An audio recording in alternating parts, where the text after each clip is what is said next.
Pessoal, oi. A ideia, desculpa que não tem espumante para todos, tá?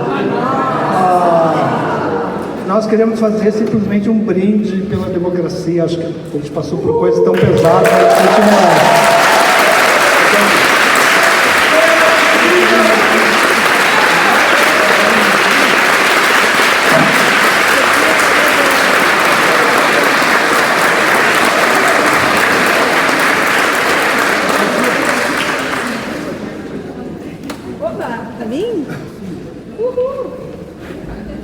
Eu não sou convidada para o brinde, mas eu venho aqui fazer um brinde de palavras.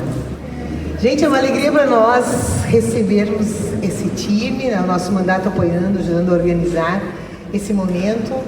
Greg, nosso Gregório Divouvier, que com certeza o fato dele estar tanto tempo jogando com humor e com alegria, problematizando a extrema-direita, Bolsonaro, né? O tema do livro do Breno, Cláudia querida, é um dos motivos, um dos fatores com que fez que a gente hoje acordasse tão feliz, tão leve, tão consagrados nesse Brasil, porque é um fato histórico mesmo ter submetido o Congresso, o povo brasileiro ter submetido o Congresso a fazer justiça tributária.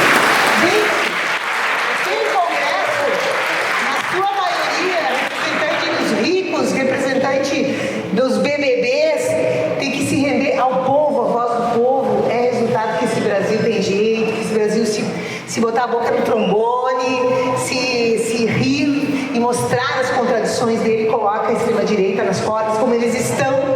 E eu dizia pro Greg que precisa voltar o Greg News, que vocês precisam continuar fazendo humor, porque nós temos que ocupar esse espaço. Nós queremos mudanças mais profundas, nós queremos o fim da jornada 6x1, nós queremos construir mais justiça, né? Então, celebrar os nossos artistas é uma forma de avançar na transformação do mundo. Então, obrigada, viu, Serafim, por nos proporcionar um excelente sarau, um excelente momento para nós. Beijo, gente! Viva a democracia e sem mentira!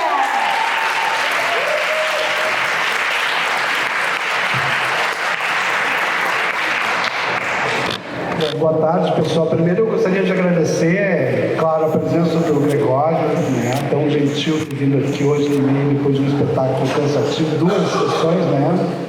E hoje mais 2. Quem perdeu, não perca se tiver outra oportunidade. A Cláudia também, né? Agradecer a própria Sofia, o gabinete, agradecer a Denise aqui do Centro Cultural da Santa Casa. É um prazer estar aqui e agradecer a presença de vocês, que é sempre importante, né? Sem pessoas a gente não faz nada. E eu gostaria de dizer, em primeiro lugar, assim, que esse evento aqui ele não é bancado pela lei Royalité, Riané, não sei o que lá, né? Ele é um evento bancado por uma coisa pior, o Bolsa Família, né? O Bolsa Família é minha esposa que está lá vendendo livro, é a família do meu amigo que está fotografando, é a família do Moa, que é meu amigo que está fazendo a caracterização do evento. Acho que nós somos um pouco tudo família, tá? Então é essa família que está bancando esse evento, é no amor à camiseta. E eu vou passar a bola para a Cláudia agora, que ela vai conduzir o nosso evento.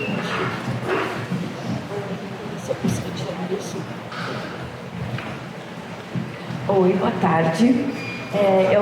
Assim, o Breno me convidou, né? Daí fiquei pensando o que eu ia fazer aqui, porque ele é o autor, ele é o objeto. Daí eu vou ficar assim de Ana Maria Braga, faço uma perguntinha ou outra, né? E acho que a primeira pergunta, apesar do autor estar do lado, vai ser pro objeto. Foi a primeira vez, assim, que tu foi o muso de um livro, ou tu já foi muso de outros livros, ou como é que foi isso? Olha, estão ouvindo? Sim, é a minha primeira vez como objeto. E eu estou amando ser objetificado. Estou adorando ser objetificado, Cláudia. Porque para mim é novo isso. É isso. Humoristas, em geral, eles não têm muito atenção dos acadêmicos, né? O que por um lado é bom, porque isso deixa a gente livre para falar às vezes bobagem. A gente tem um descompromisso, sabendo que muitas vezes a gente, enfim, não é o alvo preferencial do escrutínio dos professores, das teses e tal. Por outro lado, é uma pena, porque muito da nossa história do Brasil foi contada por humoristas, né? Acabo de participar, aliás, de um documentário muito legal sobre o Barão de Tararé, que é espetacular, né? O Aparício Torelli, que contou a história do Brasil dos anos 30 e 40.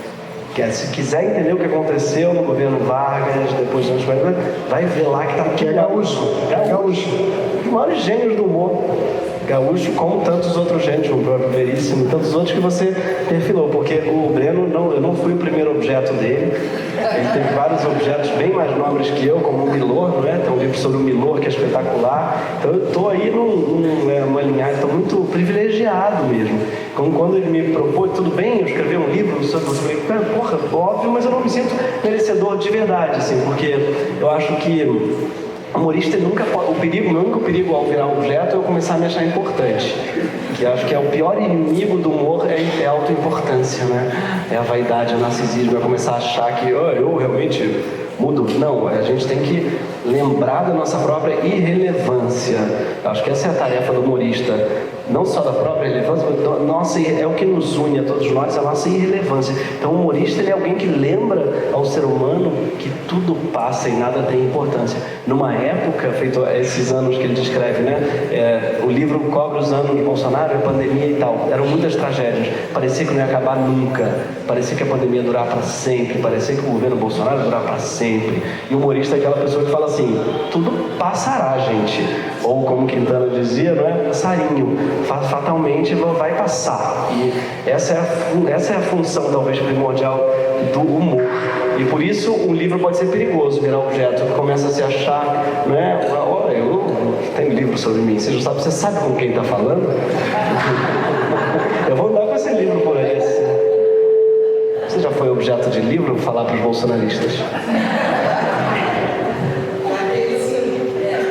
Então, Breno, por que tu resolveu, tu já tinha feito o Veríssimo, o Milor e agora o Gregório? É a Santíssima Trindade do humor, eu tinha que fechar, né? Que isso?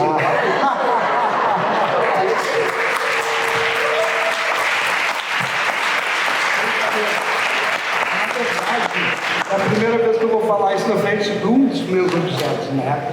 Eu tenho uma pesquisa que começou lá com o Veríssimo, depois passou pelo Milor e terminou no Vivier. Por quê? Em relação a isso, né? A política e o humor. Eu tenho outros projetos que envolvem humor, mas que não é necessariamente na área da política. Porque é bem isso, eu achava que é uma forma, de falar coisas bastante sérias, de falar uma coisa... Estou funcionando? Agora sim.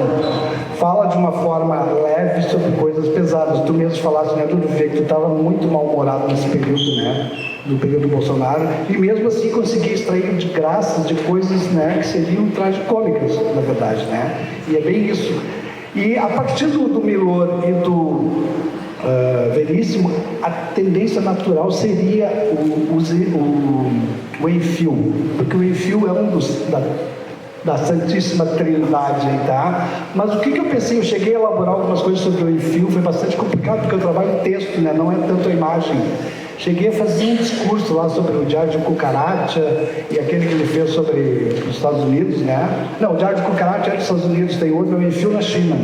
Mas fiz toda uma operação que eu achei que era muito artificial, assim, a partir do desconhecimento da língua que ele tinha tanto da China quanto do inglês, que ele foi tratá-la de hemofilia, e daí...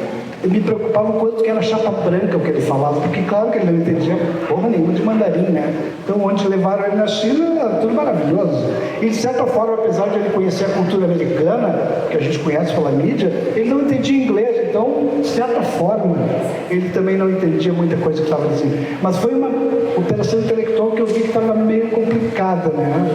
E, por outro lado, eu vi que isso seria olhar para trás, gente, né? Porque essa trinca, infelizmente, o Veríssimo foi agora há pouco, né? O Milor foi há mais tempo, é quem olha para trás.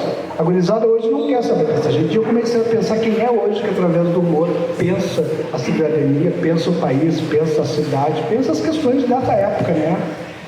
E o Gregório começou a escrever naquele período na Folha de São Paulo, justamente nas jornadas de junho, quando nem ele sabia onde é que ia dar. E deu um caminho muito ruim, né? Naquela época eu estava lançando o livro do Milor e me perguntava, se fosse o Milor agora, o que ele diria? Eu digo, olha, não me sigam, eu também estou perdido, né?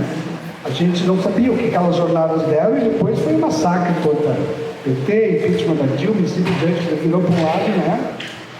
Então, vendo esses textos, eu comecei a ver que a gente tinha um manancial de coisas muito maravilhosas, né? Me perguntaram há pouco como é que fez essa análise temática, alguns eu fiz temático, né?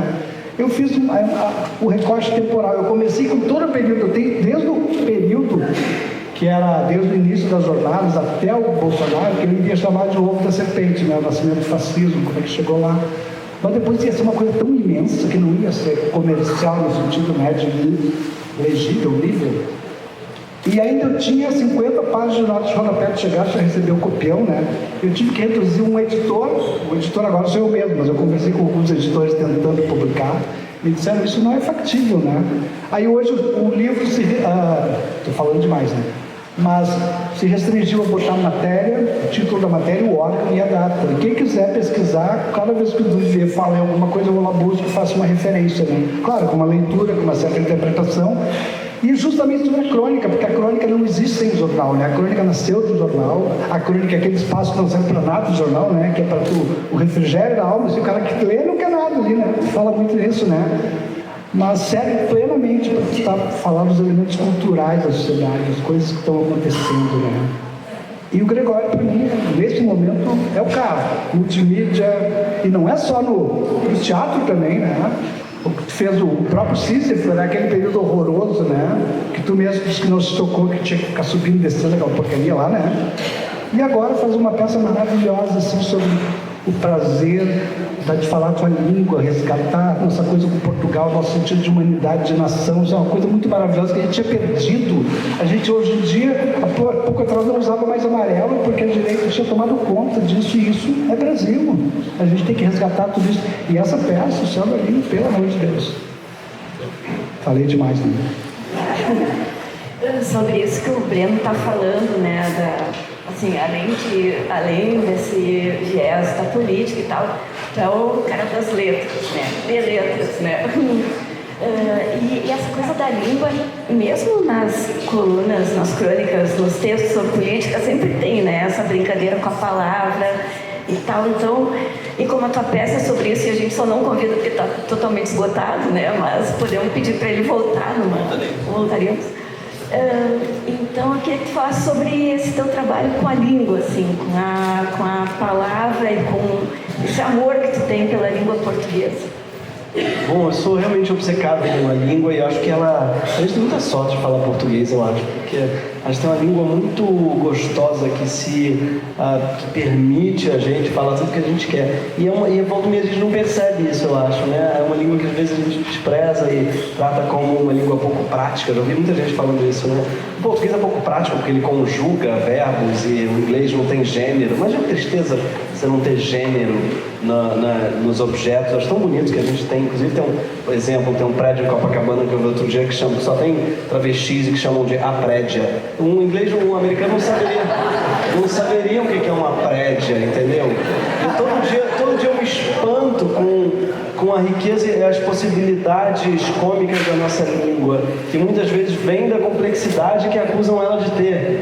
Porque uma língua não é melhor se ela for mais econômica. Então o inglês, por um lado, ele é mais econômico, por outro lado, ele é paupérrimo do ponto de vista das conjugações. Olha que triste. I love you.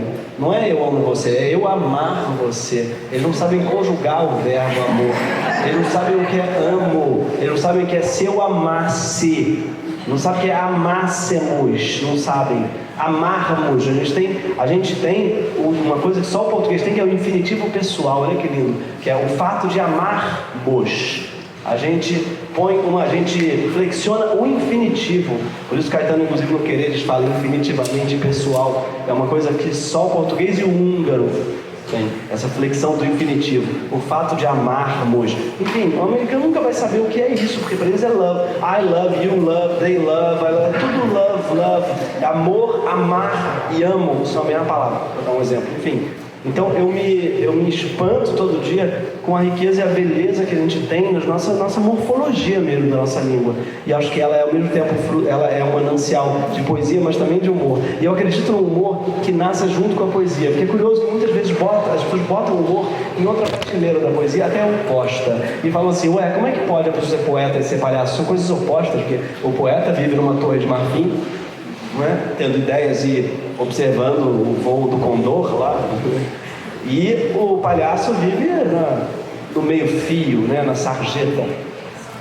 Como é que pode escrever uma poesia engraçada, uma coisa, ou o contrário, fazer um humor que tem alguma poesia? E eu não acredito mesmo que essa dicotomia exista. Eu não acho que o lugar do poeta é na Torre do Marfim. Os poetas mais legais que eu gosto viviam na sarjeta, né? Do Leminski, ao Vinícius, tantos outros que escreviam uma poesia muito ao rés do chão, né? Isso, e sem falar nos humoristas que, muito pelo contrário, também não viviam só na sarjeta e também estavam olhando os céus, né? Como dizia acho que é do Oscar Wilde essa frase, né? Estamos todos deitados na sarjeta, mas alguns estão olhando as estrelas. E acho que tem isso, esse lugar do poeta, do palhaço é o mesmo, que é essa alternância, né, entre os... não é alternância, perdão, é sempre o lugar do sagrado e do profano. Que acho que é aí que mora o humor e mora a poesia também. É quando você consegue estar na sarjeta olhando a lua. Eu acho que é nessa contradição que mora o humor e mora a poesia. Então eu gosto de trabalhar com língua, porque eu acho que ali você consegue trabalhar o tempo todo essa tensão gostosa entre sermos seres mortais, mas termos dentro de nós alguma coisa de transcendente, de mortal. Eu mesmo sendo ateu, acredito que tem alguma coisa mesmo de uma centelha divina em cada um de nós. E eu acho que o humor, quando eu gosto, ele acende isso na gente. Não é lindo que numa peça de teatro todo mundo ria junto, mesmo sem combinar? Isso me comove toda vez, porque mostra que existe uma humanidade comum a todos nós, independente de idade, raça, classe. As pessoas riem à mesma hora. Ou seja, existe muito mais que nos une, que nos separa. Eu acredito no humor que lembra a gente disso. Ao invés de lembrar que somos diferentes, lembra que existe um campo comum gigantesco entre nós, seres humanos, e entre nós brasileiros. Muito. A gente é um país muito... As pessoas falam que o Brasil está fraturado. Não está, cara. Fraturado está, talvez, o Iraque, entre xiitas e sunitas, ou a Síria, o Líbano está bravo, porque tem os cristãos e os muçulmanos se odeiam. E aí como é que faz, né? Não vou nem falar de Palestina e Israel, pelo amor de Deus, mas assim, existem países que realmente são fraturados e que às vezes a solução é mesmo dois estados, ou criar Não é o caso do Brasil, definitivamente. Né? As pessoas, elas transitam muito mais do que a gente pensa ideologicamente. Eu tenho um amigo que é um deputado, inclusive, estadual, na verdade não, ele não se elegeu, uma pena, que é o Wesley Teixeira, lá do Rio de Caxias, e ele falou uma coisa que é verdade. Eu falei, como é que tá lá em Caxias, tal, a questão Lula, tal, ele falou, olha, apego à ideologia é uma coisa da classe dominante.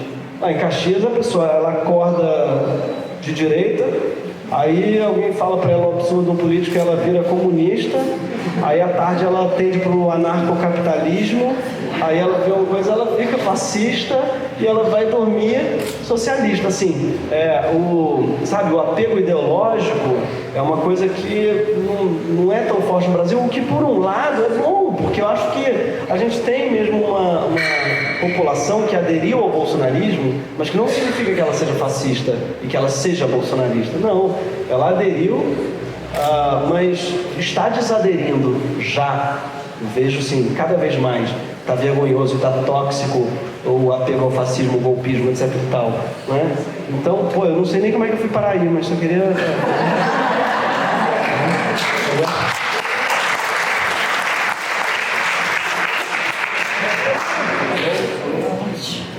Eu queria justamente que tu tocasse uma questão que eu ia te perguntar. Eu ouvi o podcast que tu fizeste com a Vera e a Corelli, né? Que tu falou da questão da ser-humanidade, que tu tangenciou isso, né? Que, na verdade, é um pouco da questão dos direitos humanos, né? Do ser humano. Queria falar um pouco sobre isso. De onde é que saiu essa ser-humanidade que tu fala? Pois é, é muito louco, né? Quando eu vi que existia uma extrema-direita que estava lutando contra o conceito de direitos humanos, eles acham que são o quê? Era a minha pergunta na época, né? Eles entendem que são humanos também, que direitos humanos são direitos dele.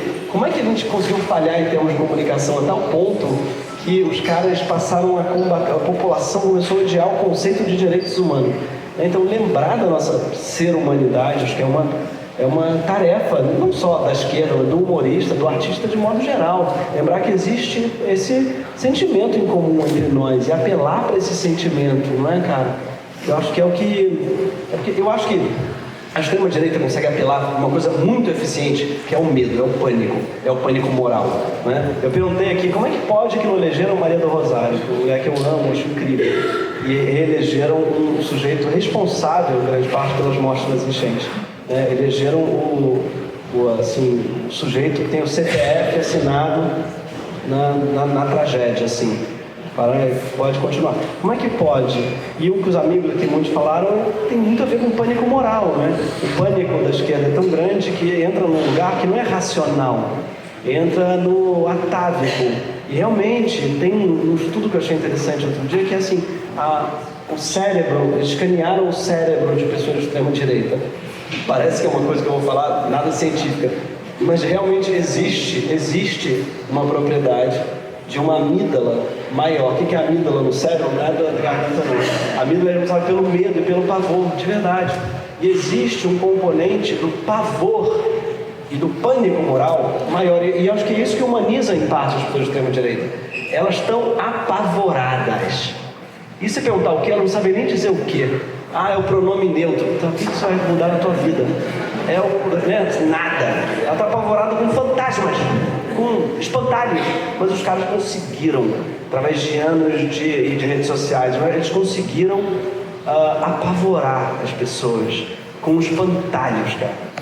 E é muito louco que isso mobilize elas mais, os espantalhos mobilizam elas mais do que os problemas reais. Então, enchente é um problema real, matou pessoas, desalojou milhares, não importa. Não é tão importante isso quanto a ideia de que vão distribuir droga nas escolas, na merenda, ou uma mamadeira de piroca, ou banheiro trans, ou qualquer coisa, banheiro unissex. Fantasmas, espantalhos. 90% das coisas que os caras falam é espantalho, não existe. Então, eles sabem fazer isso muito bem, cara. Convocar as pessoas pelo pavor. E eu acho que a nossa função, assim, digo, do campo progressista, dos artistas, né, e dos jornalistas, de todo mundo que trabalha no lado do fortalecimento do pensamento democrático e tal, é não apelar para a esperança, que eu acho que é um erro que muitas vezes a esquerda faz. A esperança é um sentimento abstrato, complicado, eu acho até meio deprimente às vezes a esperança. A esperança é uma coisa dos derrotados, né? Eu sou tricolor no Rio de Janeiro, a gente vive com esperança. É sempre a esperança. A esperança, amigo, ela é um pouco deprimente, porque a esperança é uma coisa de quem já sabe que é uma coisa meio derrotista. Não é esperança, cara, é o desejo, sabe? A gente tem que trabalhar o desejo das pessoas. O desejo, isso é uma coisa que os publicitários fazem muito bem para as marcas, para ganhar dinheiro com o capital, tá? Que não é o nosso caso aqui, mas é possível gerar um desejo de mudança, encantar as pessoas pelo desejo de transformação. E eu acho que essa é uma das coisas que a arte faz, eu acho, sabe? Faz a gente sair da cama, faz a gente acordar e ler um livro. Sim, os artistas sabem trabalhar muito bem o desejo e sonhar um país novo, porque eu acho que o que o Brasil precisa mais, eu acho, do que... Às vezes a gente pensa só, claro, acabar com a desigualdade obviamente é fundamental, mas como? Você não chega e resolve na marra. Você chega e você resolve antes, a primeira operação que precisa ser feita é a operação do desejo. Fazer as pessoas sonharem com um outro Brasil possível. A esquerda estava precisando de um sonho, eu acho, sabe? Isso, então, os caras vêm com pavor, a gente tem que devolver com o desejo de um sonho de um país possível. E foi isso que aconteceu agora. Cara, o fim da escala 6x1 é uma pauta... Cara, as pessoas perceberem que elas podem sonhar com isso, acho que não é obrigatório ela trabalhar 7 vezes por semana, né? Ou 6 por semana. Não é obrigatório. Quer dizer, eita, cara, é possível sonhar com uma semana com uma folga dupla?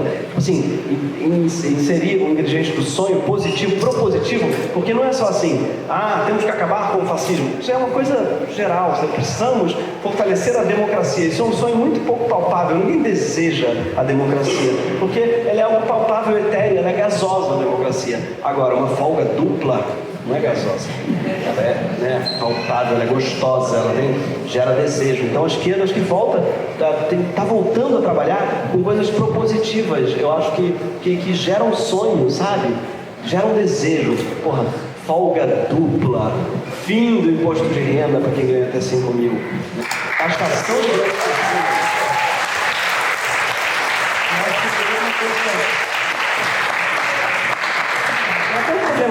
é um problema que para mim tem muito a iconografia comunista, para mim erra muito ao botar o sonho das pessoas e a fotografia muitas pessoas trabalhando. Então os sindicatos todos tinham uma coisa do trabalho. Eu não sonho com trabalho. Para mim a imagem do sindicato de ter duas pessoas na praia com o pé pro alto.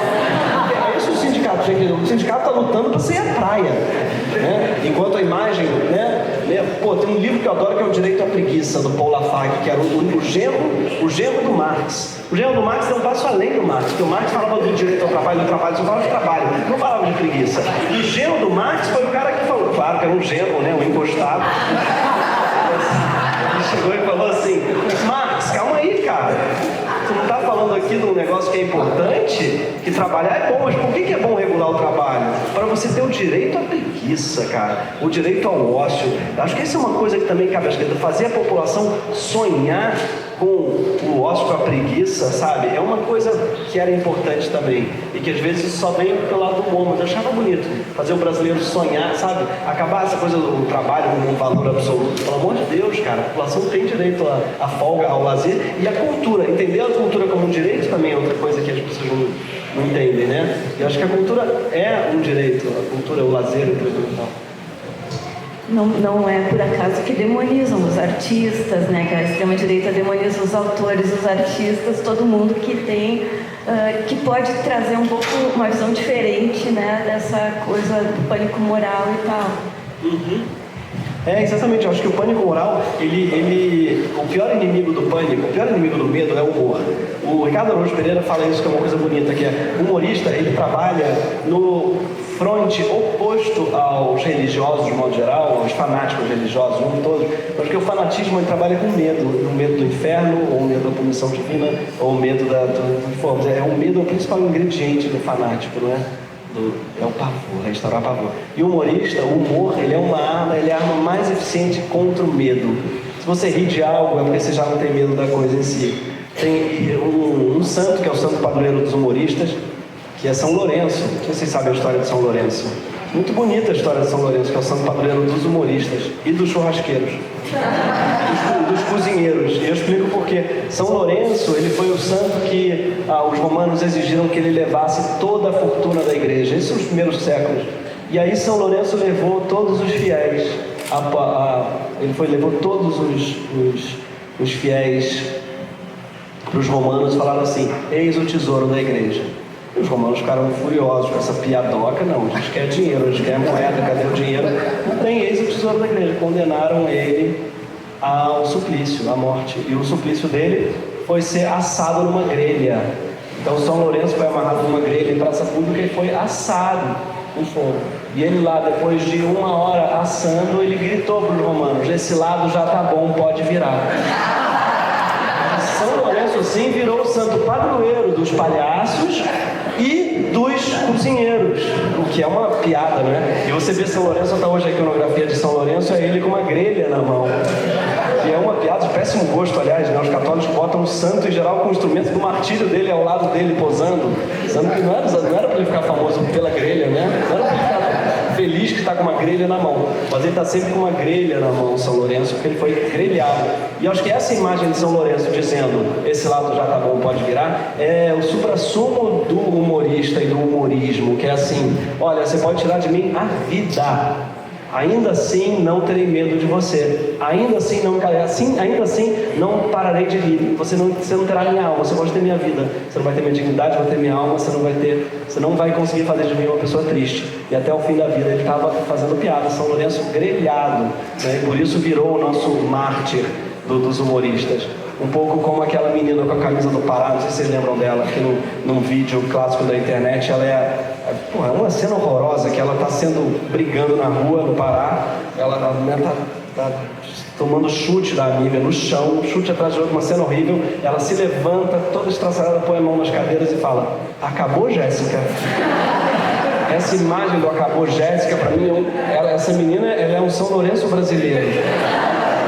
a imagem, obviamente ela estava toda lanhada, humilhada, estavam filmando elas sendo espancadas na porta da escola. Ainda assim, ela põe a mão nas cadeiras e fala assim: é só isso que você tem? Essa é um pouco, acho que a tarefa do humor, de modo geral, né? É só isso que você tem para me apresentar, meu amor? Acabou? Eu acho que é um pouco esse o pensamento. E é por isso que o humor é o maior inimigo do pânico moral. Porque o pânico não cola no humorista. O humorista pode ter tudo menos medo. Ele vive do risco. Ele vive na corda bamba do risco. E sem risco não tem piada, né? Eu acho curioso isso, porque realmente o humor ele solapa a autoridade, né? É aquela coisa do apelido. Se tu te importa com o apelido, aí que pega o apelido, né? Tu não consegue, né? Teve casos que uma vez o FHC respondeu ao Veríssimo. O Veríssimo fez uma crítica.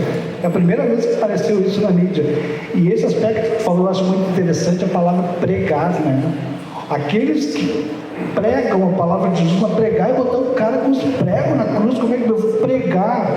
Não parece contraditório isso? Estou pregando, pô, tu está pregando Cristo mesmo. Então é absurdo, né? Fazer com a linguagem isso, né? Para quem não viu ainda no site da Flip desse ano, tem a palestra do Gregório, que é tudo que sobrou do céu da língua, né? É o limbo da língua, né? E é muito legal, assim, se não conseguir ingresso para hoje, vale a pena, porque é um spin-off da peça, sei lá. Outra coisa que é interessante do Gregório, assim, tem 2 podcasts bem diferentes, né? Um político, né? Que não falta bom humor, que é o Calma Urgente. E o Não Importa, que eu acho um dos melhores, que é o Gregório e o João Vicente falando coisas de homem branco, e mesmo assim a gente ri muito o tempo inteiro. Homem branco, cis. Um deles, pelo menos, rico, o outro trabalha muito, né? Como é que é essa relação com o podcast? Eu não sei se é uma boa pergunta, estou fugindo do livro, mas... Deixa eu ver se é uma boa pergunta. Obrigado, cara. Não, eu adorei a pergunta. E realmente tem uma coisa gostosa de fazer uma coisa totalmente irrelevante, uma coisa que eu estou adorando. Porque a gente ficou muito sequestrado durante os anos Bolsonaro a falar sobre ele. Se tem uma coisa que esse maldito conseguia fazer, é ser monotemático. Ele tornava a gente monotemático, né? Então a gente ia à padaria e falava: viu a última do cara? Viu a última que ele fez? Só falavam disso. E o Trump hoje em dia nos Estados Unidos é isso. Porque os caras conseguem fazer uma coisa muito boa, que é sequestrar o assunto. Essa é a grande habilidade dos caras. Então eles produzem um escândalo por dia porque eles têm que ir mantendo o assunto em dia, gerando engajamento, gerando assuntos, gerando tudo. Com o fim do governo Bolsonaro, eu amei o sentimento de que eu não precisava mais falar dele, sabe? Eu me senti sem assunto, porque eu não sabia nem sobre o que escrever. Então, por um lado sim, mas aí eu voltei a falar de poesia. Então, na verdade, foi o governo Lula que me permitiu falar de poesia em algum lugar. Não porque ele tivesse alguma coisa a ver com isso, não porque tenha recebido alguma coisa do governo, mas assim, existe uma normalidade política, que não significa que está tudo bem, todo dia tem uma cagada acontecendo em algum lugar, mas é uma cagada dentro da normalidade. O prédio não está em chamas, né? Porque quando você está num navio afundando, tem inclusive essa imagem numa das colônias que está na vida, a gente me sentindo um Titanic. Você não faz uma piada, você não tem um stand-up comedy no meio do Titanic afundando, né? Tem no máximo de violino lá tocando. Mas eu não toco violino. Você não sabe, ninguém sabe o que fizeram os humoristas do Titanic. Eles estão na cara que 6 por 1 do violino, né? Estão lá, exatamente. Estavam lá em 6 por 1. E aí, quando acabou, eu senti uma vontade enorme de falar de besteira, sabe? E aí, esse podcast com o João sou eu falando só coisas. Tem um compromisso que é falar só coisas que não vão levar a lugar nenhum. Não pode, porque a gente começa a ficar um pouco relevante, mas o outro fala assim: não, isso aí tá meio relevante demais. E tem uma coisa gostosa disso, eu não sei, esse descompromisso com a importância também é importante, não é? E pode ser político também. A Laerte falou uma coisa bonita hoje, falou assim: cara, a tarefa do humor no front não é só munição para os soldados, mas é também alimento para quem está nas trincheiras. Então, é isso. Na pandemia, por exemplo, tinha os médicos todos no front, na frente, que era a coisa mais linda de ver, eles viraram heróis desse país, com razão, mas esses médicos chegavam em casa e ouviam uma música, assistiam uma novela. Eles não ficavam vendo a Globo News só sobre o que estava, quantos mortos tinha, né? Ficavam também, né? Então, mas tinha uma coisa importante que sem a transcendência, isso foi um relato que muita gente falou, sem a transcendência, sem falar de outro assunto, a gente não sobrevive também. Né? Tinha uma história bonita que eu contava para minha filha, comecei a chorar no meio da pandemia a contar para ela, de uma história de criança do Frederick. Era um ratinho que, todos os ratos trabalhando para chegar no inverno, e o Frederick ficava só olhando a cor das flores. Pô, Frederick, tu vai ajudar a gente? Tu não está fazendo nada? Eu estou olhando a cor das flores, estou sentindo o cheiro do cedro, o ratinho lá, e todo jato guardando grãos para o inverno.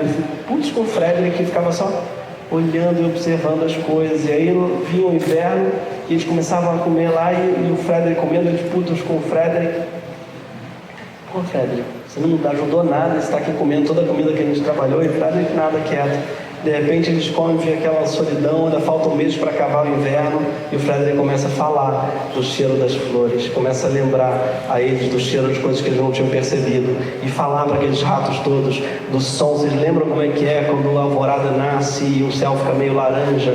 Vocês lembram do cheiro quando a chuva começa a cair, que você percebe que a terra dissolve, e descrever sensações e cores que os ratos dentro daquela caverna já tinham esquecido. Eles falam: uau, Frederick, então era por isso que você não estava, então você estava trabalhando. Fala assim: estava, eu sou poeta. E, cara, o livro é assim, é o maior elogio, eu acho que a profissão, como é que se diz, do criativo, sabe? Então, porque é isso, assim, a gente está trabalhando 24 horas por dia, né? Mas com o supérfluo. Só que tira o supérfluo, cara. Se tira o supérfluo, ninguém levanta da cama, sabe? Você tira as coisas supérfluas da vida, cara, ninguém sai de casa, ninguém faz nada, ninguém sobrevive se você tirar o supérfluo. Ah, não acho, porque eu não gosto de poesia. Não é poesia, é música. Ah, não gosto também muito de música. Tem gente que vai dizer isso. Alguma coisa... futebol. Não, futebol, realmente, sem futebol não vivo. Alguma coisa super... Futebol é super supérfluo, não faz o menor sentido, né? São pessoas correndo atrás de uma bola. Enfim, mas sem alguma coisa desnecessária e inútil na sua vida, você é uma máquina. E eu acho que uma das coisas que eu gosto do lado do computador não importa é que a gente faz uma coisa muito assumidamente supérflua e que é gostoso como exercício também. A gente até no dia a dia, cara, a gente é muito utilitarista, né, hoje em dia. Tudo que a gente faz, a gente se pergunta: isso aqui vai servir para quê? Para que vai servir eu fazer esse curso? Ah, vai servir porque eu vou fazer tal coisa e posso ganhar mais se eu for... Tudo tem que ter uma explicação. Tanto é que tem cursos que vendem não um preço de inscrição, mas um investimento. Né? Não é um preço, é um neologismo, assim, é um rebranding do preço das coisas. É um investimento, porque é um investimento, você vai ter de volta. E, cara, as coisas mais gostosas da vida, elas não são quantificáveis em termos de retorno. Você não ama alguém porque a pessoa vai te dar uma coisa de volta. Da mesma forma que você não lê poesia porque aquilo vai te acrescentar e vai te tornar um ser humano melhor. Não, é o prazer estar na coisa em si. E às vezes hoje em dia faz muitas coisas que tudo tem que ter uma serventia, porque o tempo é curto. E para que serve? Cara, as coisas melhores da vida não servem para nada. Nada. E é bom a gente lembrar disso, assim. Sem as coisas que não servem para nada, a gente apaga, morre, desmaia. A gente não é humano, a gente vira outra coisa. O que nos faz humano é precisamente nosso apego às coisas que não servem para coisa nenhuma, né? Falar com um cara de letra. Eu ia provocar o Gregório, né? Eu me formei em letras, só que eu busquei meu diploma, né? Será que tu tem lugar de fala? Tu fala sobre isso? Mas eu queria te perguntar uma outra coisa sobre o portátil, que eu acho uma proposta maravilhosa. Você já passou por Portugal, já passou pelo Brasil inteiro. Eu queria saber alguma situação que deu completamente errado, porque aquilo é feito para dar certo, mas em algum momento deve ter dado errado, né? Cara, sabe que nunca, é estranho que nunca deu, mas na verdade sempre deu. Porque o barato do número do palhaço, de modo geral, é que o errado é o certo, né? Então aquilo ali, quando deu errado, foi ótimo. Porque o portátil é uma peça de improvisação que a gente faz, que a gente conta a história de uma pessoa da plateia. E às vezes realmente a gente conta uma coisa errada, às vezes, mas o errado, essa é a grande sacada do palhaço. Às vezes eu acho que todo mundo já fez curso de palhaço, já tem curso de palhaço na escola, porque o palhaço, ele é mais do que uma maneira de estar no palco, é uma maneira de estar na vida, a palhaçaria. E que maneira é essa? Essa maneira é você abraçar suas vulnerabilidades, você expô-las e você encarar tudo o que te acontece como um presente. em um lugar. Sabe, você tratar aquilo que chamam de defeito como algo que te define. É você entender que as pessoas rirem de você é uma delícia. Eu morria de medo de rirem de mim. Até que eu, com 9 anos, botaram no tablado, entrei lá, né? Eu falei, sei lá, alguma coisa, falei meu nome e as pessoas riram. E eu falei, cara, isso é gostoso, eu passei a perseguir isso. Sabe? Esse sentimento de as pessoas se unirem a você através do riso. E elas, em geral, riem porque identificam uma falha em você que elas têm também. E aí, quando você percebe que você expor as suas falhas é algo que gera conexões, ao invés de gerar dor, humilhação, tudo aquilo que você espera que vai ter, não, só gera conexões. Você percebe que você não está sozinho. E as pessoas percebem que elas não estão sozinhas por causa de você, aí você passa a perseguir isso. Então, o erro, ele acaba sendo o objetivo do palhaço. Essa que é a volta, né? E aí, tudo que as pessoas mais têm medo na vida, que é errar, falhar, perder, é tudo aquilo que o palhaço encara como uma dádiva. Por isso que eu acho que era tão importante todo mundo fazer aula de palhaço, fazer palhaçaria. Porque encarar as próprias falhas como um presente, assim, cara, é uma delícia. Um escritor que eu gosto muito também, que é o Lobo Antunes, que diz que tudo aquilo que as pessoas dizem que não estão prontas para escrever um livro, mas tudo aquilo que faz com que você não esteja pronto é o seu estilo. O estilo de um autor é basicamente os defeitos dele. É isso que define um estilo. Uma escrita perfeita é uma escrita sem estilo. Estilo é o nome mais chique para suas falhas, para os seus defeitos, né? Então, quando a gente passa a pensar assim, eu acho que torna tudo mais gostoso e mais prazeroso. A gente se cobra menos e tem mais tesão, eu acho, que ao criar, né? É que aqui a gente tem a cultura aqui nos Estados Unidos do loser, né? E isso é um pouco assim, classe intacto, um pouco, né? O que não venceu. A gente não vence sempre. Isso é maravilhoso, cara. É maravilhoso. O humor é essa arma dos derrotados, né? Sim. E ser um derrotado é muito importante, eu acho. Você perceber-se derrotado. No final, todos perderemos, né? Como disse bem a Dilma. Vai ganhar, não sei se vão ganhar, vão perder. Todo mundo vai perder. E ela está falando da morte ali, basicamente. Só não podemos ser derrotados em 2026, né? Isso Não, por favor. Não, jamais seremos. Falou no tablado e eu me lembrei desse pequeno parágrafo aqui do livro Caviar é uma Ova. Que é assim: a mãe da criança pleiteava uma vaga para a filha no curso do teatro tablado. A secretária alegou que não tinha lugar. As aulas do tablado são disputadas à tapa. A mãe insistia que a filha era um caso especial. Ela nasceu para o teatro. Desde pequena que é atriz, ela só mente o tempo inteiro. A secretária respondeu: me desculpa, mas a sua filha não é atriz, ela é mau caráter. É uma história real, assim, do tablado. Uma história real. Era uma secretária maravilhosa que tinha um tablado. E que falava isso, porque tem isso, as pessoas confundem um pouco, né? O palhaço ou o ator com alguém que mente. Eu acho que é alguém que fala a verdade. Aliás, eu tenho a impressão de que a graça está muito ligada à verdade. Ao contrário do que as pessoas às vezes acham, né? Que as pessoas voltam e confundem piada com mentira. Em geral, a pessoa sem graça, ela confunde piada com mentira. Ela acha que basta mentir para ser piada, sabe? Ah, porque eu vim pra cá de avião. Não, mentira, tô brincando. Não. Onde é que tá a graça aí? Ah, é engraçado porque é mentira. Quando na verdade é precisamente o contrário. O que faz as pessoas rirem, em geral, é a revelação de uma verdade que não estava sendo dita. E quando você diz, as pessoas riem, porque aquilo é verdade. Então, para mim, os melhores atores cômicos são os mais verdadeiros, sabe? Aqueles que você acredita que eles estão falando aquilo, que eles existem. E mais, quando foi que você mais riu na vida? Eu acredito que foi numa situação de verdade, não foi numa situação ficcional. Pelo menos eu, quando eu mais ri, foi com a minha filha, foi com minha irmã, foi com meus amigos, foi em situações reais, com amadores na comédia. Pessoas que estavam apenas existindo, não estavam tentando fazer você rir. Esse é um dos paradoxos da comédia, não é? A minha profissão ela é melhor exercida por uma criança de 3 anos de idade. Por quê? Porque ela não está tentando exercê-la. Então o paradoxo do palhaço é meio esse. Você exercerá melhor sua profissão se não tentar exercê-la. E é uma profissão que consiste basicamente em desaprendê-la. E eu acho que isso faz com que a gente seja volta e meia confundido. E é curioso, porque é o contrário do que as pessoas acham. Então vamos fazer uma graça, pintam o rosto, então botam um perucão e fazem uma coisa bem de mentira, feito ela falou. Ah, vou mentir, vou contar uma história. Quando na verdade vai ser muito mais engraçado você buscar uma verdade muito interna sua, né? E você sabe, a gente está falando com a Cláudia aqui, vocês imagino que todos já conheçam, né? Mas é uma cronista espetacular. Eu fiz uma atividade com a Tati Bernardi na segunda e ela contou uma história que eu acho que é tua, mas eu não tenho certeza. Ai, meu Deus, a Tati adora expor todo mundo. Ela não deu nomes.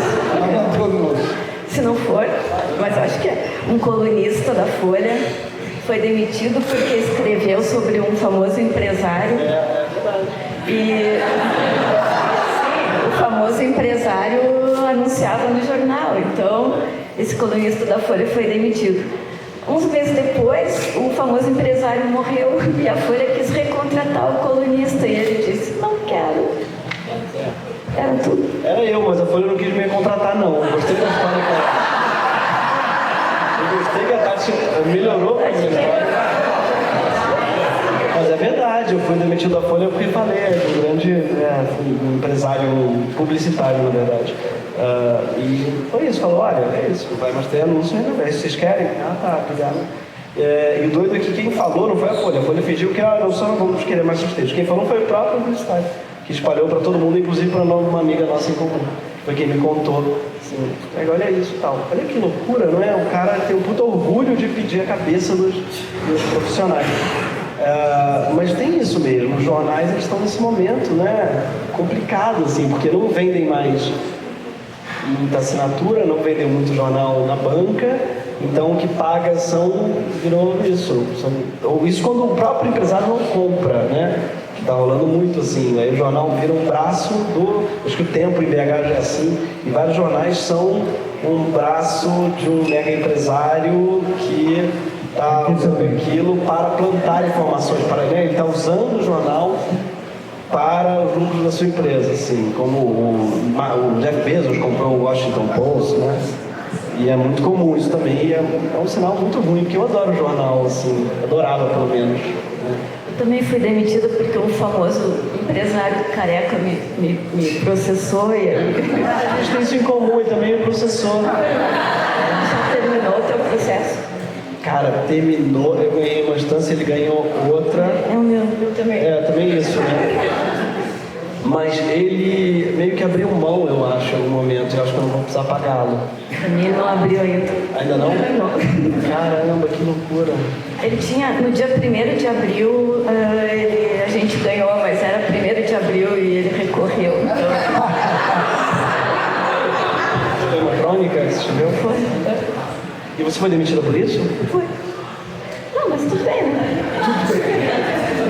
Do Zero Hora? Da Folha. Da Folha, cara. E agora, aproveitando, o teu ciclo na Folha terminou porque tu ousaste falar no Brasil uma Costa Rica, né? Ação dos militares, foi isso? Não. A tua última crônica na Folha Não, foi a última, mas desse período. foi de uma um pouco antes, na verdade. Que isso? Mas aquilo ali tornou caldo, não? Oi? Propôs no Brasil uma Costa Rica, o Brasil sem exército. Ah, é verdade, mas não foi por isso não. Esse aí já foi quando eu sabia que eu ia ser demitido. Aí tu chutou fora da rádio. Mas como que era a crônica? Desculpa. A inferência que eu fiz no livro foi essa. Não sei se chegou até o final, mas eu faço uma inferência que fosse aquela crônica que... Ah, verdade. Não, mas não, tava pra te falar isso, não foi não. Sim. Quer dizer, eu acho que não. Isso não é um sonho antigo que eu tenho, assim, de... A gente parou de sonhar muito, né, como eu falei, o desejo. Cara, você vai ver lá o John Lennon, Imagine there's no countries, cara. Imagina que não tem fronteira. As fronteiras foram ficando cada vez mais fechadas. A gente parou e você fica muito sonhático. Se você de repente começa a sonhar com coisas que antigamente eram muito básicas, reforma agrária, ou isso, desmilitarização da polícia. Cara, a gente está investindo cada vez mais em defesa. Com o mundo acabando, gente, aquecimento global, era para estar botando esse dinheiro todo de defesa no clima. Com o Paraguai, Argentina, Uruguai voltam, né? Também. É capaz de invadir justamente o Trump. Pois é muito triste isso. Breno, tu, para escrever o livro, tu estudou a obra do Gregório, assim, também tu é bem jovem para ele ter tido tempo de estudar toda a tua vida. Olha, eu conheço a obra do Gregório, né? Mas não necessariamente. Eu me fixei na crônica, baixei a cabeça e assim, leitura, releitura, vai costurando, vai pensando, vai refletindo, né? Mas claro. Fofocas sobre a vida pessoal dele não tem nada. Não tem. Então esse vai ser o meu livro sobre o Greg. Eu não sei assim, agora pessoal, eu estou invadindo tua área, né? Se a gente talvez. O Greg tá na PUC daqui a pouco, talvez ele queira autografar alguns livros se tiver tempo, né? Se vocês quiserem. Tá. Alguém tem alguma pergunta assim para fazer para o Greg? Estou pegando a tua praia, tá? Desculpa. Porque eu estou preocupado com o horário. Eu passo o microfone. Tu tinhas falado sobre os 2 podcasts, ele acabou falando mais, né, sobre o Vicente. Fala um pouquinho sobre o Calma Urgente, que é tão necessário. Obrigado. Calma Urgente, isso, verdade. Calma Urgente, bem da vontade. Acabou o Greg News e a gente queria conversar, porque eu amo conversar com eles. Eles me ajudam a pensar. Eles são muito mais inteligentes em livros que eu, o Alessandro e o Bruno. Então, às vezes eu não sei o que achar. Então, conversar com eles é uma maneira de... Sabe aqueles amigos que você tem que te ajudam a pensar? E aí a gente... vamos fazer um Calma Urgente hoje. Era sempre em momentos de crise. Aí a gente resolveu combinar de fazer toda segunda-feira. E, cara, pra mim é gostoso, porque tem um clima de papo, de compromisso, mas também é um lugar terapêutico, assim, de... Caraca, vamos processar o que aconteceu essa semana? E as semanas são muito loucas, né? Toda semana tem coisa. Então, para mim, não supre o Greg News, não é que ele virou o novo Greg News, mas ele virou esse lugar e criou uma comunidade, que é o Clube do Livro, que é assim que a gente hoje paga o Calma Urgente, através dessa comunidade que se encontra toda semana no Clube do Livro, onde a gente lê sempre um livro por mês, um livro de conjuntura, assim, né? Um livro que fala da... Vocês estão no clube? Nós estamos no ficção. Isso, a ficção vai ser demais. Eu acho que ficção é importante. Eu acho. E eu adorei. A gente fez um de ficção, né? Que foi o Manic, que foi muito legal também. Então, fazer um de ficção era ser... Também tem vontade, sabe? Porque o que eu acho legal do Calma, como o nome diz, a gente está falando de assuntos urgentes, está falando de conjuntura, mas tentando ter uma certa calma, ou seja, papos mais longos e demorados, tentando apontar para outros lugares, porque eu sinto que tem um nome para isso, que é a infodemia, alguém falou isso, que é a quantidade excessiva de informações que a gente tem que digerir todos os dias. E eu acho que, para mim, pelo menos, gera muita angústia consumir informação demais. A informação sem a reflexão junto, ela só gera angústia para mim. Então, ficar vendo ou lendo só o jornalismo é uma coisa que me dá um mal-estar, porque como processar isso tudo, é muita informação, é muito número, muita coisa, e vai dando aquela impressão de que nada tem jeito, ou então de que tudo é muito complexo e incompreensível, enfim.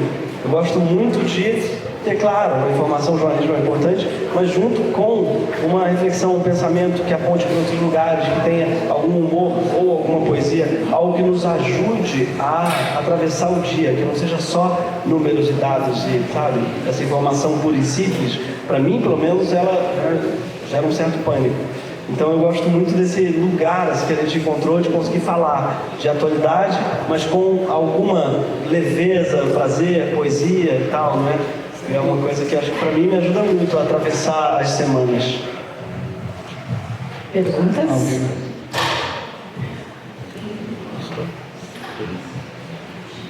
Eu.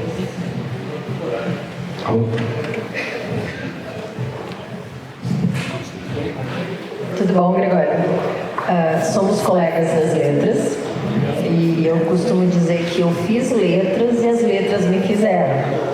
Eu queria que tu me dissesse assim, o que tu acha que dessa tua formação constituiu a tua pessoa, o teu jeito de funcionar? Olha, que legal pergunta. Eu acho que realmente o olhar para as letras ele é viciante. E a peça, ela é fruto desse vício. Olhar para o significante e a relação dele com o significado, olhar para os significados, olhar para as metáforas. Tem um livro que eu gosto que é metáforas que nos formaram, né? Metaphors we live by, assim, não sei como é que é exatamente a tradução em português, mas que é um livro sobre como a gente é formado pelas metáforas que a gente usa. A gente não percebe isso, mas a gente usa metáforas diariamente e elas nos estruturam. Eu não digo só as metáforas, como eu digo na peça, o céu da boca. Estou falando, por exemplo, vou fazer isso mais para frente. A ideia de que o tempo está à nossa frente e de que o passado está atrás da gente. Essa é uma metáfora para a gente é óbvia, você não precisa explicar. Quando você fala, vou fazer isso mais para frente, ou isso foi lá atrás, você não precisa explicar que lá atrás que eu estou falando é o tempo. Em muitas culturas não é assim, tá? Em muitas culturas ameríndias, por exemplo, o passado é o que está na nossa frente, que é o que a gente consegue olhar. A gente consegue enxergar o passado, logo ele está à nossa frente. O futuro é o que está atrás. E isso faz com que a gente tenha uma relação radicalmente diferente com o tempo por causa das palavras que a gente usa, das metáforas que a gente usa para descrevê-lo. Então a gente está o tempo todo moldando a nossa maneira de ver o mundo graças às palavras que a gente usa.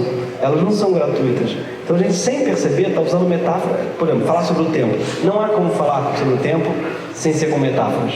Não há, porque o tempo ele é uma abstração. Então, desde matar o tempo, ou fazer uma hora, ou tudo são metáforas. Não há como falar do tempo de maneira literal, porque o tempo é uma abstração. As metáforas que a gente usa dizem muito sobre a nossa maneira de lidar com ele. Então, sim, a Faculdade de Letras me fez ficar obcecado em observar o significante e observar o mundo, da impressão que a gente consegue ver com a literatura, com o estudo de letras, linguística e tal, consegue ver o mundo em código-fonte. Sabe, código-fonte, JavaScript, né? Você vê um página, você vê aquilo ali, eu, por acaso, código-fonte de JavaScript não entendo nada, então aquilo ali para mim é grego. Mas eu acho que a linguística faz com que a gente olhe para a linguagem que a gente usa como um código-fonte, sabe? Algo que está subjacente, que as pessoas não param para pensar, mas que parar para pensar sobre as palavras que a gente usa diz muito sobre as coisas que a gente diz e diz muito sobre o ser humano e sobre a nossa cultura, né? Esse exemplo do tempo é um deles, mas são muitas. As metáforas nunca são gratuitas, o significante nunca é arbitrário. Essa é a verdade, né? Ao contrário de Saussure dizia que o significante é arbitrário. A tese central da linguística é essa, de que os significantes não dizem nada sobre a palavra em si. Então a palavra não tem nenhuma relação com a coisa que ela descreve. Mas os poetas sabem muito bem que não só os poetas. Nós todos sabemos que existe uma relação entre as palavras, os nomes e suas coisas. Eu adoro tensionar essa relação. Então isso, a Faculdade de Letras me deixou meio obcecado com isso. Quem se habilita? Tem alguém lá em cima?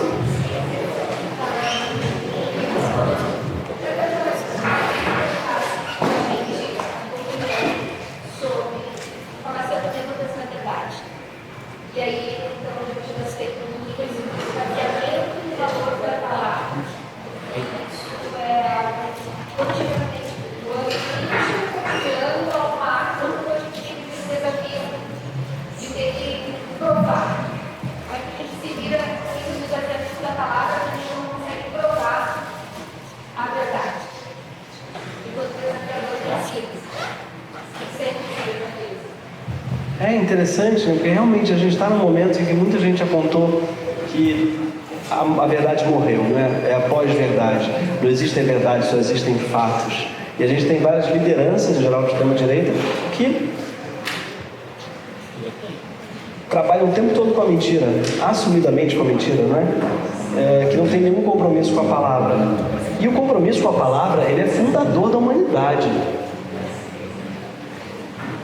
Tanto é que a palavra, ela é sinônimo na língua portuguesa de juramento.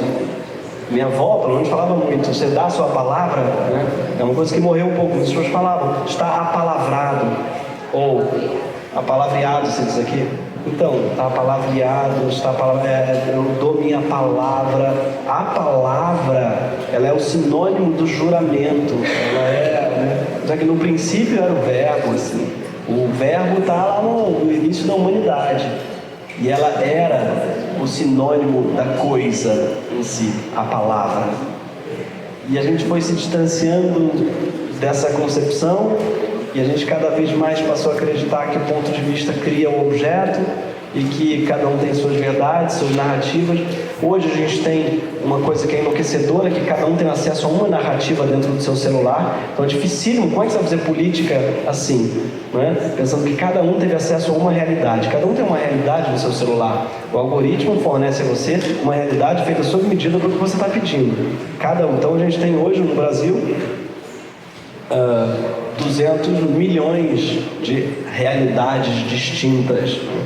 Eu digo 200 milhões porque a gente tem no Brasil hoje, dois números para a gente tem muito no governo Bolsonaro, que foram dois números que passaram no governo Bolsonaro. Passou o número de bois, passou o número de gente. Olha que loucura, né? Viramos um país mais de gado do que de gente. E o número de telas passou o número de pessoas no Brasil.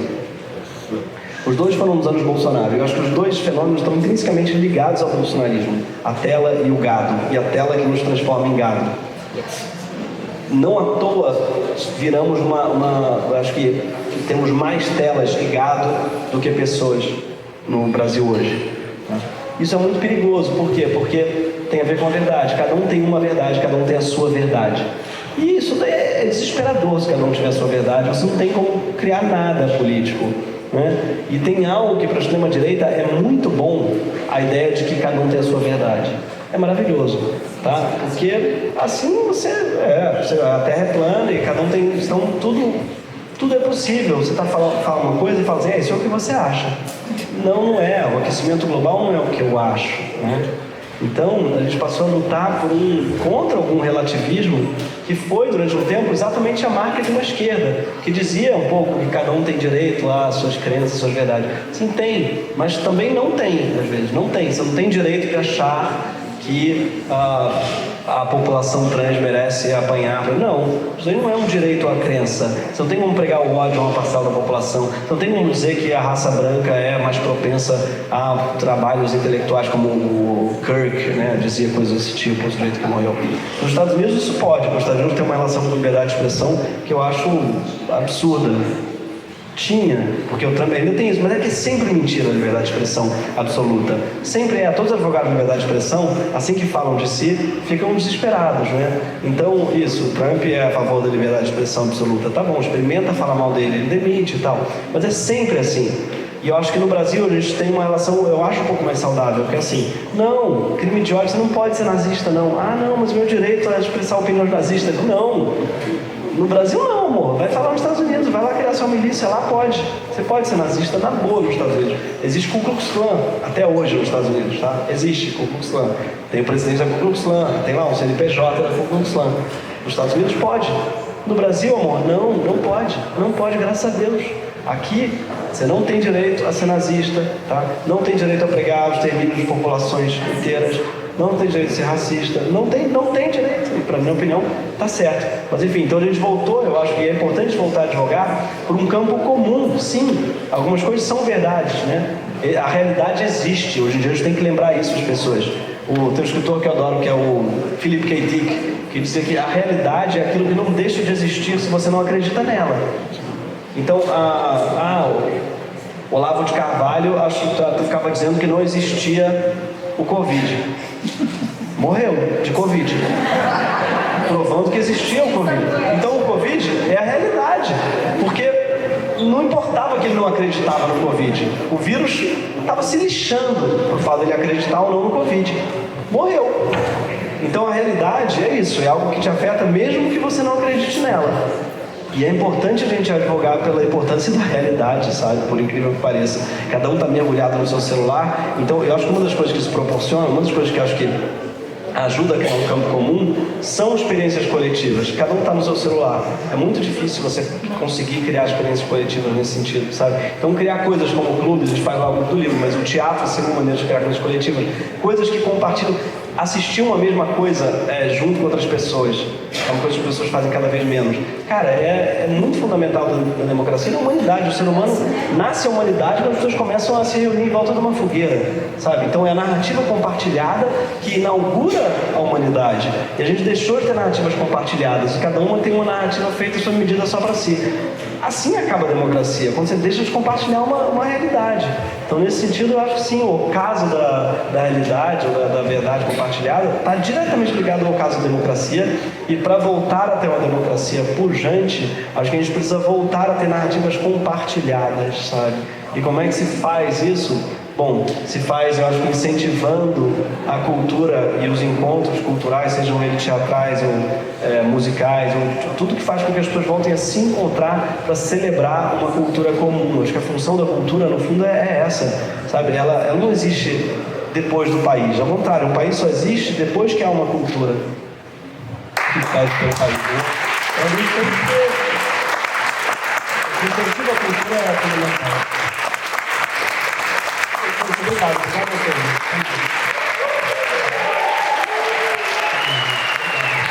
Obrigado, obrigado, Breno.